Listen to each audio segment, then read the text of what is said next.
سوريا الآن اليوم 17 يوم الاثنين، الآن سوريا هسه الساعة 11 بالليل غارات عنيفة من جانب الأزرق على درعا، وسكوت ماكو، كل ردة فعل ماكو، الإعلام ماكو.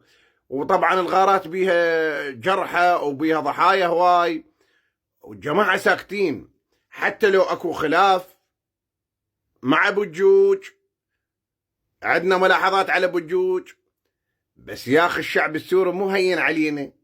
الأراضي هاي عربية، شبيكم الخاطر ربكم، شبيكم ساكتين؟ شنو الموضوع؟ البارحة صار احتداء أو صارت في الشغلة بينكم وبين لبنان، شفنا ردة الفعل من الإعلام، عندكم قواتكم تقدمت والدنيا احترقت. ايش معنى ساكتين من الأزرق؟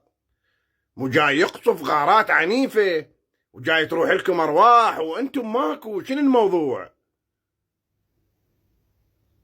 تحياتي لكم، واضغط على هذا الزائد اللي بالصورة وتابع الجديد. حياكم الله.